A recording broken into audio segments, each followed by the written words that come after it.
Olá! A gente sabe que o mundo das finanças pode parecer, assim, um bicho de sete cabeças, né? Por isso, a nossa missão aqui é justamente essa: pegar ideias superpoderosas e transformar num guia bem claro e prático. E para responder essa pergunta que atormenta tanta gente, hoje a gente vai mergulhar fundo nas ideias de dois empreendedores, a Nath Arcuri e o Eduardo Feldberg. A ideia é entender como é que se quebra esse ciclo da pobreza para construir um futuro financeiro totalmente diferente. Bom, para começar qualquer jornada, a gente precisa saber onde está o problema, certo? E segundo o Duda, o ponto de partida é muito claro. É a falta de educação financeira que acaba travando a vida da maioria das pessoas. Certo, então vamos começar pelo diagnóstico. O que é exatamente essa tal de armadilha da pobreza? Vamos dar uma olhada nos sistemas e principalmente nas mentalidades que deixam as pessoas, patinando no mesmo lugar financeiramente.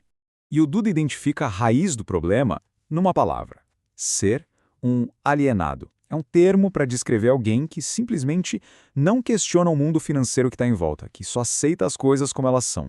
E olha que analogia forte que a Nath Arcuri usa aqui.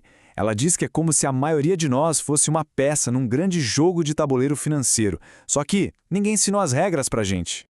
E aí vem aquele conselho clássico, né? Arranje um emprego estável. Só que isso, muitas vezes, acaba sendo uma armadilha, porque essa suposta estabilidade pode limitar muito o potencial de crescimento e deixar a pessoa sempre dependendo de uma única fonte de renda. Então, a ficha que cai é a seguinte: para escapar dessa armadilha, não adianta só trabalhar mais e mais. É preciso uma virada de chave, uma mudança completa de mentalidade. É preciso, literalmente, aprender a jogar um jogo diferente. E essa tabela aqui, nossa, deixa tudo muito claro. De um lado, a mentalidade de empregado, um chefe, renda limitada, seguindo regras. Do outro, a mentalidade de quem gera valor, clientes que não acabam mais e um potencial de ganho sem teto. É outra história. A regra desse novo jogo é essa: quanto mais problemas de mais pessoas você resolve, mais você pode ganhar. Não é mais sobre cumprir tarefas para um chefe, mas sobre servir um público. E o que possibilita tudo isso? A tecnologia. A internet basicamente colocou todo mundo no mesmo campo de jogo.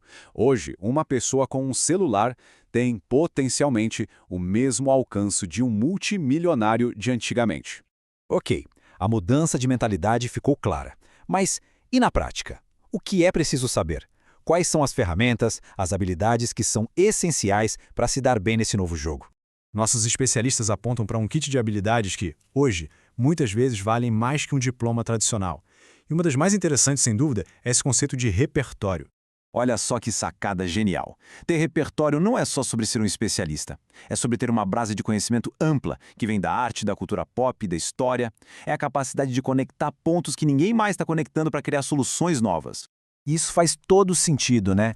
Enquanto a inteligência artificial vai cuidando dos cálculos e das tarefas repetitivas, o que sobra para a gente? Justamente o que nos faz humanos, a nossa capacidade de se comunicar, de criar, de conectar ideias. Tudo isso soa muito bem, mas a pergunta que fica é: por onde uma pessoa começa? Tipo, agora, hoje, qual é o primeiro passo? Para isso, o Duda traz uma estrutura muito simples, mas super poderosa. Ele chama de tripé financeiro. E essa é a base para qualquer um que está realmente começando do zero. E o processo tem uma lógica bem clara, né? Primeiro, o foco total é em aumentar a renda. Depois, aprender a viver com menos do que se ganha para sobrar dinheiro.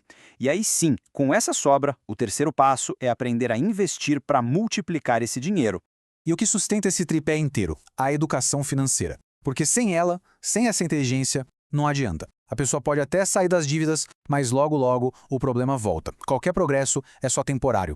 No fim das contas, a grande lição é esta: construir riqueza não é só sobre dinheiro. É sobre cultivar uma mentalidade de aprendizado constante. E como a Nath Arcuri sugere, tudo começa com a curiosidade, com a coragem de fazer a pergunta certa. Então, a reflexão que fica é: qual pergunta curiosa pode abrir uma nova porta hoje?